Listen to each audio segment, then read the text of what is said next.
বিসমিল্লাহির রহমানির রহিম। সিফাত cooling system চ্যানেলে আপনাদেরকে স্বাগতম। এটা হচ্ছে একটি স্প্লিট এসির ইভাপোরেটর। দেখতে পাচ্ছেন এটাতে কি পরিমাণে ময়লা। তো এসিটি হচ্ছে আমরা আজকে ডাউন সার্ভিসিং করব। ভিডিওটি হচ্ছে দেখতে থাকুন স্টেপ বাই স্টেপ। আমরা হচ্ছে এসির ইভাপোরেটরটি প্রথম হচ্ছে আউট করে নিব কেসিং থেকে। ইভাপোরেটর আউট করে নেওয়ার পর হচ্ছে এটা আলাদাভাবে হচ্ছে পার্ট বাই পার্ট হচ্ছে আমরা ক্লিন করব। আমরা প্রেসার ওয়াশের সাহায্যে ইভাপোরেটরটি ক্লিন করব। ভিডিওটি দেখতে থাকুন।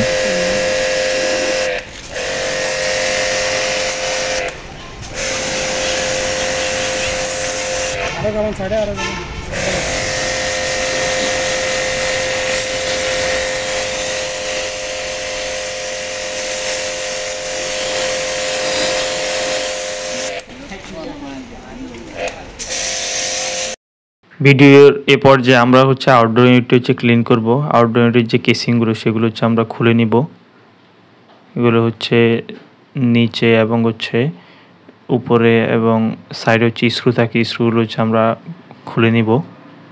এটার হচ্ছে আউটডোর ইউনিটের প্রচুর পরিমাণে ময়লা। এসির হচ্ছে রেফ্রিজারেশন সাইকেলের অধিকাংশ গুরুত্বপূর্ণ কম্পোনেন্টগুলো হচ্ছে আউটডোর ইউনিটে। Compressor, condenser, expansion bulb, electric যে ফাংশন হচ্ছে ফ্যান, মোটর, পিসিবি। আউটডোরে যেহেতু ইনভার্টার এসি, পিসিবি দেখতে পাচ্ছেন আপনারা।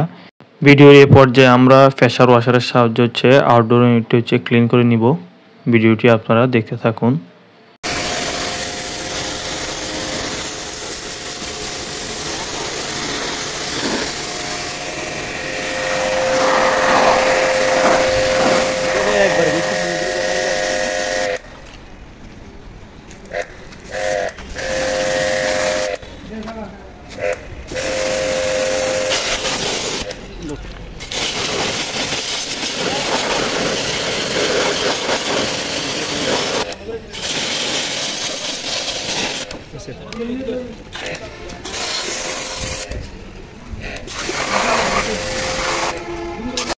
আমাদের আউটডোর ইউনিটের কন্ডেন্সারটি ক্লিন করা হয়ে গিয়েছে। আমরা হচ্ছে এখন ফ্যান মোটরটি হচ্ছে সেট করে নিব। আর হচ্ছে এই পর্যায়ে আউটডোর ইউনিটের যে কেসিংগুলো, ইনডোর ইউনিটের যে কেসিংগুলো সেগুলো হচ্ছে ক্লিন করব।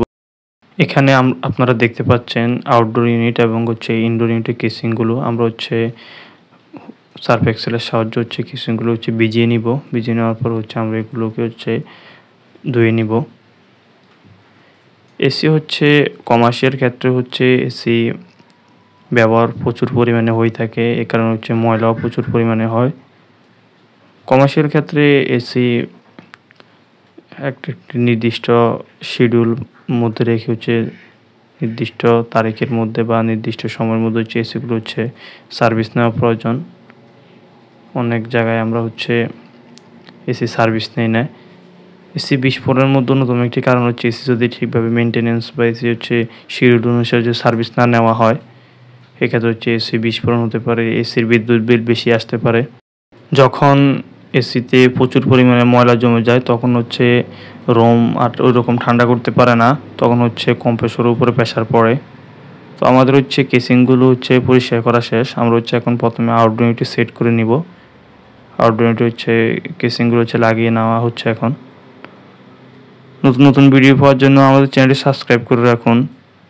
আমাদের ভিডিওগুলো লাইক, কমেন্ট এবং শেয়ার করুন। আমরা হচ্ছে এ পর্যায়ে এসিটি সেট করা শেষ। এসিটি সেট করার পর হচ্ছে এসিটি এখন চালিয়ে দেখছি ঠিকভাবে ঠান্ডা পাচ্ছে কি না।